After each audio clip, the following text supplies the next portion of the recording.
सैयद चौधरी हमारे साथ ही रहेगा। अहम खबर अपने नाज़रीन को देते चले। JIT में शहबाज शरीफ की पेशी के मौके पर जस्टिस खलीलुर रहमान रमदे के बेटे मुस्तफा रमदे भी साथ आए। क्या कानून इसकी इजाजत देता है, इसी पर बात करेंगे। हमारे साथ मौजूद हैं माहिर कानून और तज्जियाकार बाबर अमान साहब। बहुत शुक्रिया आपका 24 न्यूज़ से बात करने के लिए। बताइएगा, इजाजत देता है कानून इस चीज की? बिस्मिल्लाहिर्रहमानिर्रहीम। पहली बात तो ये है कि पाकिस्तान में जो इन्वेस्टिगेशन के लॉज हैं वो ज़ाब्ता फौजदारी के तहत हैं। जुर्म कोई भी हो, इंसदाद दहशत गर्दी का हो, मनी लॉन्ड्रिंग का हो, कत्ल का मुकदमा हो, डकैती का मुकदमा हो, अगवा का मुकदमा हो, जुर्म कोई भी हो, जुर्म में सिर्फ एक आदमी ही उसका जवाबदेह होता है जिसके ऊपर इल्जाम लगे। और अगर मुल्ज़मान ज्यादा हो तो फिर उनकी इन्वेस्टिगेशन अलग-अलग होती है। इसीलिए JIT ने कानूनी रास्ता इख्तियार करते हुए सुप्रीम कोर्ट ऑफ पाकिस्तान के हुक्म पे एक एक मुल्जिम को बुलाया। बड़ा मुल्जिम गया नवाज शरीफ, अब उससे छोटा मुल्जिम गया शहबाज शरीफ, बाकी मुल्जिम पहले गए, कुछ मुल्जिम और भी आएंगे। ये जो वकील की सहूलत है ये यूरोपियन लॉ के अंदर तो मौजूद है और अमेरिकन लॉ के अंदर तो मौजूद है और जो इंग्लिश लॉ है उसमें तो मौजूद है, लेकिन जो एशियन लॉज है उनके अंदर किसी जगह भी ये सहूलत मौजूद नहीं है कि मुल्जिम शामिल तफ्तीश होने के पास, बेसिकली तो ये पुलिस वालों के पास पेश होने के लिए गया है मुल्जिम, तो उसके साथ एक वकील भी जाए और वकील फिर अपने साथ एक और जूनियर वकील ले जाए और फिर गुल्लू भट्टों की एक पूरी, अभी लोग चला रहे हैं ये, इस पे भी मैं कह देता हूँ कि जी वो बगैर प्रोटोकॉल के गए। 2 गाड़ियां तो अंदर गई हैं, प्रोटोकॉल क्या होता है?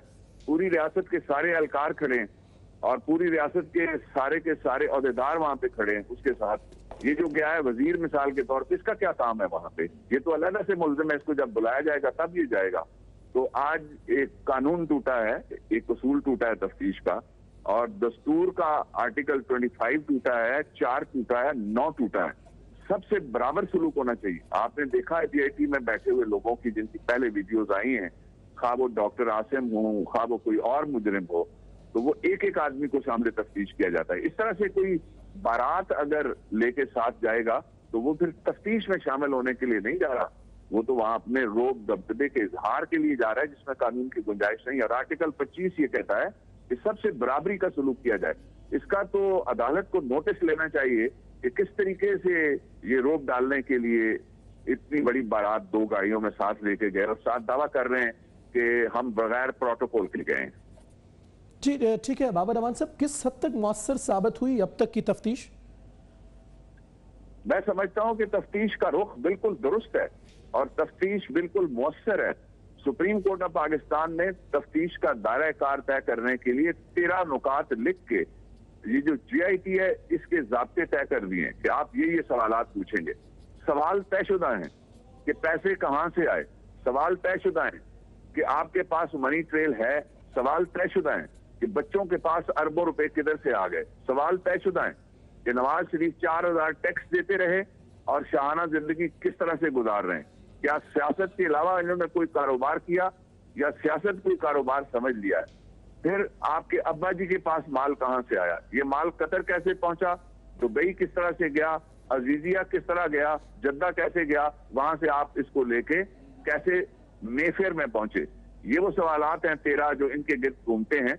और वो जायदादें कुछ जिनमें से पैसे दिए गए, 54 करोड़ से ज्यादा वजीर आजम को उसके बेटों ने तोहफा दिया, जो बेटे खुद बेरोजगार हैं, वो कोई काम नहीं करते। इसलिए इन सवालों से ये बाहर नहीं निकल सकते। और पूरा खानदान जिसमें शहबाज शरीफ साहब, उनके बेटे और ये जो साहबजादे साथ हैं इनका नाम आ रहा है, और नवाज शरीफ साहब की साहबजादी हैं, दोनों उनके बेटे हैं। अब्बा जी पे तो इसलिए डाल रहे हैं कि अब्बा जी इस दुनिया में नहीं रहे, वरना सारे का सारा माल तो आपके पास है। अगर अब्बा जी का माल होता तो वो शरीयत के पाबंद थे, बजाय उन्होंने दाढ़ी रखी हुई थी और शरीफ आदमी कहते हैं लोग, तो शरीफ आदमी तो अपनी बेटियों को कैसे जायदाद से महरूम करेगा, बाकी बेटों को कैसे जायदाद से महरूम करेगा? एक बेटा जो अब उनके पीछे बेवा रह गई है, बच्चे रह गए, उनको क्यों महरूम करेगा? वो तो सबको देगा। तो ये पैसे उनका नाम इस्तेमाल किया जा रहा है। और जो शहबाज शरीफ साहब है इनके खिलाफ तो एक हुदैबिया पेपर्स का केस नहीं है। सुप्रीम कोर्ट ऑफ पाकिस्तान में 16 बैंकों ने जाके जो बताए हैं कि इन्होंने कर्जे देने, उनमें भी इनका नाम है। फिर जो लाहौर हाई कोर्ट में शुगर मिलें इन्होंने लगाई, कहा ये कि हम वहां पे पावर प्लांट्स यानी बिजली के कारखाने लगा रहे हैं साउथ पंजाब में, वो केस भी इनके खिलाफ चल रहा है। फिर हुदैबिया में इनके खिलाफ जजमेंट मौजूद है, वो जजमेंट लेके एक दायर हुआ था पिछले साल पंजाब के असेंबली के स्पीकर के खिलाफ, इनके खिलाफ न्यायालय का रेफरेंस आपको फिर दोबारा चलना शुरू हो जाएगा, वो पीटीआई की तरफ से, मैं उसमें वकील था। इसलिए ये जो जीआईटी है श्योर इसीलिए है कि वो ठीक काम कर रही है। अगर गुल्लू जीआईटी होती जिस तरह से इन्होंने आज मॉडल टाउन के कत्लेआम का दिन भी है, तो वहां इन्होंने जो गुल्लू अपनी मासी पुलिस इन्होंने घरों में काम करने वाली उस पर जो बनाई थी, वो कहते हैं कि जी वो तो ठीक है, उसको तो इन्होंने आम कर दिया कि सारे बेगुनाह है।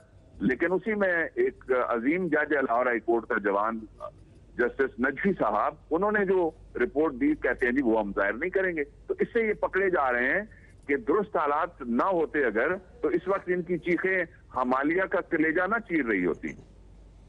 ठीक है बाबर रहमान साहब, जैसा कि हसन नवाज पेश हुए, हुसैन नवाज पेश हुए, वजीर आजम नवाज शरीफ के बाद आज वजीर आला पंजाब पेश हुए हैं, तो किस तनाजुर में इसको तारीखी दिनों में शुमार कर सकते हैं हम? ये तारीखी नहीं, ये शर्मिंदगी के दिन है।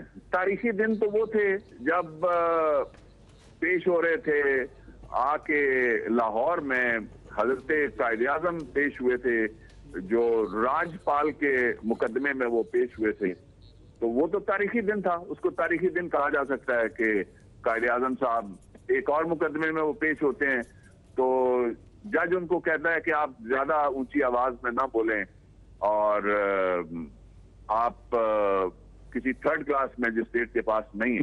तो उन्होंने कहा कि आप भी आवाज नीचे कर लें, आप किसी थर्ड क्लास वकील से गुफ्तगू नहीं कर रहे। ये तो तारीखी लम्हात थे।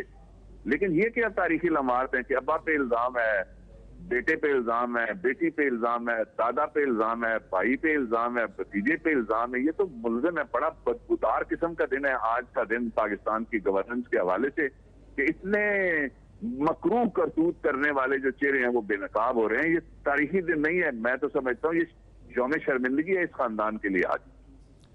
जी बाबर रहमान साहब, आज तक की तहकीकात क्या समझते हैं, किस तरफ जाती देख रहे हैं आप?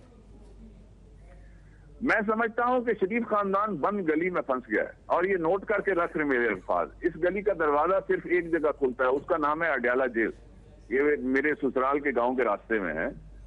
तो ये अडयाला जेल जा रहा है रास्ता इसका। उसका सबब ये है कि जो सुप्रीम कोर्ट ऑफ पाकिस्तान का फैसला है वो 3 हिस्सों पे मुश्तमिल है। उसका पहला हिस्सा है 2 सुप्रीम कोर्ट के आने वाले इस चीफ जस्टिस साहब के बाद जो 2 चीफ जस्टिस आएंगे इंशाअल्लाह अजीज, उसमें से जस्टिस खोसा साहब ने और जस्टिस गुलजार साहब ने इनको कहा ये झूठे हैं, ये बददियानत हैं, ये यानी ना सादिक हैं और ना ये अमीन है।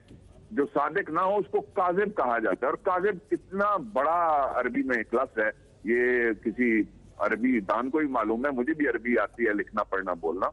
दूसरा जो है वो इनके बारे में कहा गया गैर अमीन। अगर जो अमीन होगा या उसके मुकाबले में लफ्ज़ है खाइन, और ये जो खाइन और गैर जानतदार की डिग्री जिनको 2 सुप्रीम कोर्ट के सीनियर तरीन जिनको कहा जा सकता है सुप्रीम कोर्ट के चीफ जस्टिस इन वेटिंग, उनकी तरफ से आई है। उसके बाद एक तीसरा फैसला है, वो अकेले जज साहब हैं, वो है जस्टिस एजाजुल एहसन साहब।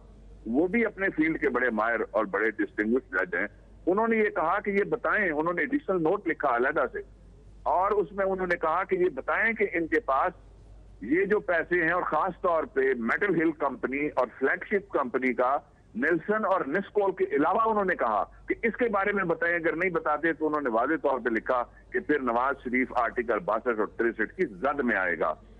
अब रह गए 2 जजेस। 2 जजेस ने ये कहा कि जनाब हम इनको एक और मौका देते हैं। 2 जजेस ने ये कहा कि ये कौमी असेंबली में तकरीर के बावजूद वज़ीर आज़म सबूत पेश नहीं कर सका 2 दफा। कौम से खिताब किया, कोई सबूत पेश नहीं कर सका 2 दफा। फिर उन्होंने कहा कि ये हमारे पास आए, हमने 126 दिन की समाअत की, इसके बावजूद ये सवालों के जवाब नहीं दे सके, सबूत नहीं पेश कर सके।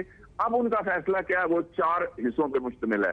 पहला हिस्सा ये है कि उन्होंने कहा कि बारे सबूत शरीफ खानदान पे है, वो साबित करेंगे ये सारा कुछ वो कहां से लाए हैं, और उनकी मनी ट्रेल क्या है। ये कहते हैं कि जीआईटी कोई सबूत नहीं, जीआईटी ने सबूत देना था, जीआईटी मुल्जिम है, खुदा न खास्ता कोई अदालत मुल्जिम है आपके सामने, पाकिस्तान के लोग मुल्जिम है आपके, और सबूत आपने देना है जिनके पास माल आया, हराम का माल है या हलाल का माल है, बताएं जरा। एक पहलू इसका ये हो गया।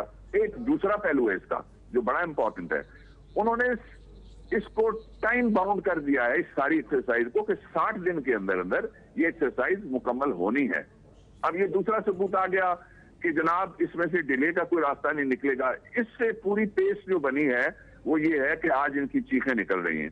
तीसरा जो सुप्रीम कोर्ट ऑफ पाकिस्तान ने काम किया वो ये किया कि पाकिस्तान के इदारे, उन्होंने कहा आसमान से फरिश्तों को हम तलब नहीं कर सकते। पाकिस्तान के 6 इदारे जिनमें से अक्सर ने ये कहा था कि हम कोई काम करने के लिए तैयार नहीं है, supreme court they had cheeks to say before the last arbiter of the country, जाके सुप्रीम कोर्ट को कहते हैं कि हम कुछ नहीं कर सकते इनके खिलाफ। सुप्रीम कोर्ट ने फिर उनको इख्तियार दिया और अब ये इनकी तलबियां जो शुरू हुई बतौर मुल्ज़िम ये जो पेश हो रहे हैं, ये एहसान थोड़ा ही कर रहे हैं पाकिस्तान जी बिल्कुल, बहुत शुक्रिया।